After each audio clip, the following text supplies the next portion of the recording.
Yang Ibu Yolanda. Selamat siang Bu Berta. Apa kabarnya Bu hari ini? Alhamdulillah baik Bu. Apa kabar?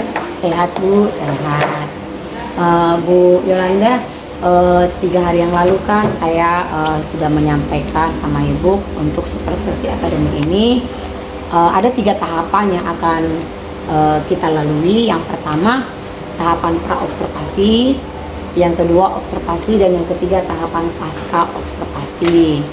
Nah, siang hari ini kita melaksanakan tahapan pra-observasi ya Bu Yolanda, di mana harapan kita sama-sama di siang hari ini kita bisa dapat diskusi, bertukar pikiran, saling berbagi ide, persiapan-persiapan Ibu untuk melaksanakan supervisi dan juga pelaksanaan supervisi Ibu nantinya berjalan dengan lancar, tidak ada hambatan, dan juga untuk meningkatkan kemampuan Ibu Yolanda dalam bidang akademik, pengetahuan, pengalaman, serta proses pembelajaran Ibu di kelas. Kalau boleh tahu Bu, siang hari ini apa nih harapan Ibu untuk pertemuan kita siang hari ini? Nah, ya saya senang sekali ya Bu ya ada pertemuan ini. Nah, saya bisa bekerja sama dengan Ibu. Saya juga senang memiliki supervisi untuk meningkatkan kompetensi saya. Bagaimana proses pembelajaran di kelas, dan saya juga ingin berdiskusi sama Ibu mengenai rencana pelaksanaan pembelajaran yang akan saya lakukan nanti Bu. Gitu ya Ibu Yolanda ya. Baiklah Ibu Yolanda, tujuan kita siang hari ini adalah diskusi terkait persiapan Ibu dalam pelaksanaan supervisi nantinya. Kalau boleh Bu Yolanda, saya boleh tahu akan menyampaikan materi tentang apa gitu Bu? Nah, kami akan melaksanakan materi tentang pedoman negaraku mengenai isi dari Undang-Undang Dasar. Iya ya, isi dari Undang-Undang Dasar ya Bu ya.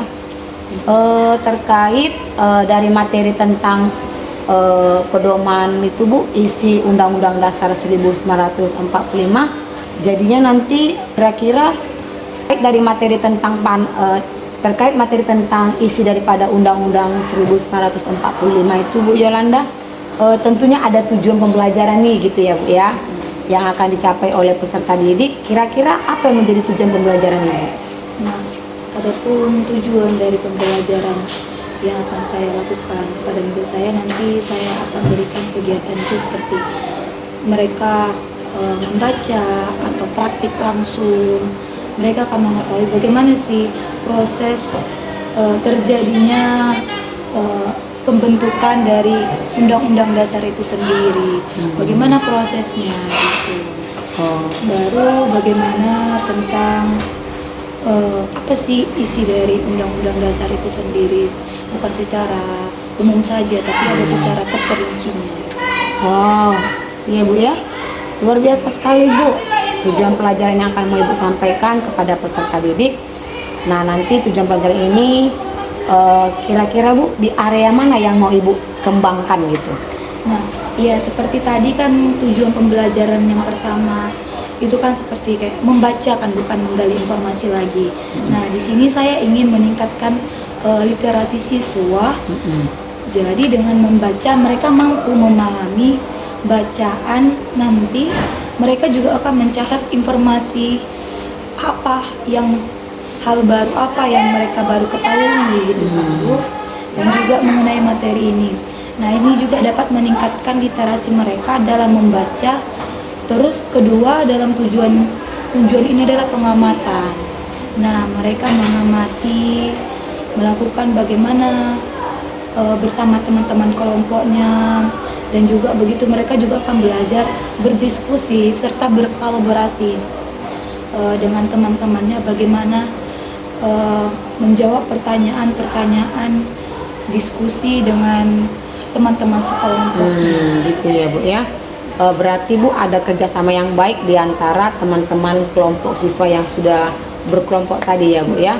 Oke, jadi area yang Ibu kembangkan itu yang pertama adalah meningkatkan literasi siswa, dan yang kedua adalah supaya anak ini bisa berkolaborasi, saling diskusi antara yang satu dengan yang lain. Wah, luar biasa sekali Bu Yolanda. Nah, kalau boleh tahu Bu, apa-apa saja nih yang sudah dipersiapkan untuk supervisi nantinya? Seperti ini Bu, ini ada rencana pelaksanaan pembelajarannya. Saya membuat modul ajar itu berbentuk diferensiasi dan juga mencoba mencantumkan KSE dan budaya positifnya seperti yang Ibu bimbingkan kemarin, bagaimana untuk mencantumkan KSE ke dalam modul ajar saya. Selain itu, di modul ajar saya ini juga menyusun LKPD. Nah, yang saya buat di dalam ketiga kelompok. Nah, dan juga nanti berbeda-beda per kelompoknya Bu, dan mereka juga mendapatkan LKPD-nya. Nanti saya sendiri yang bakalan menyiapkan LKPD-nya, dan saya juga akan menyiapkan alat peraga yang akan menunjang pemahaman mereka tentang materi yang akan saya berikan, dan saya juga akan menyiapkan asesmen penilaian di akhirnya. Dan juga bentuk asesmennya ada ketiga kelompok yang akan saya gunakan menilai mereka pada saat bekerja nanti dalam proses belajar. Iya Bu ya. Nah, kalau boleh tahu nih Bu, strategi apa yang Ibu gunakan di RPP ini untuk pembelajaran besok? Nah, kita akan belajar tentang apa sih dari isi Undang-Undang Dasar itu, mana yang merupakan bagian batang tubuh, isinya, dan penutupnya. Nah, kami akan mempelajari itu dan juga di awal saya melakukan asesmen awal, yaitu saya lakukan bertanya kepada siswa saya tentang gaya belajarnya. Ada 3 kelompok. Jadi siswa saya akan ada yang berminat auditori dan ada juga yang berbentuk visual dan juga kinestetik. Nah, untuk ketiga kelompok ini saya memberikan bentuk pembelajaran ini berbeda-beda Bu. Misalnya kalau secara visual mereka akan belajar membaca atau literasi dan mengamati lewat gambar yang saya tampilkan nanti, dan atau ada seperti buku undang-undang langsung. Dan setelah itu kelompok auditori ini saya akan memberikan video pembelajaran, ada video yang saya tampilkan kepada mereka, dan juga mereka akan mengamati apa sih isi dari video itu. Dan yang kedua adalah kinestetik. Nah, karena mereka aktif dan luar biasa, jadi mereka akan melakukan suatu praktik langsung bagaimana proses pembuatan Undang-Undang Dasar itu. Dari saya lihatkan gambar-gambar tokoh-tokohnya, langsung saya tunjukkan ke mereka siapa-siapa orang-orangnya. Baik Bu, jadi Ibu sudah menggunakan pembelajaran berdiferensiasi ya Bu, dengan gaya belajar siswa yang berbeda-beda. Tadi Bu sampaikan ada auditori, ada visual, ada kinestetik. Nah, luar biasa sekali Bu Yolanda. Saya rasa nanti anak-anak tertarik nih. Saya sudah nggak sabar nih nanti melihat pembelajaran Ibu Yolanda nanti.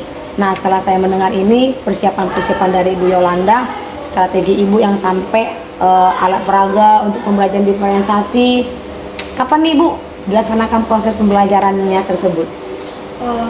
Dari rencana pembelajaran yang sudah saya lakukan, hari Rabu saya kemungkinan akan melakukan pembelajaran tersebut.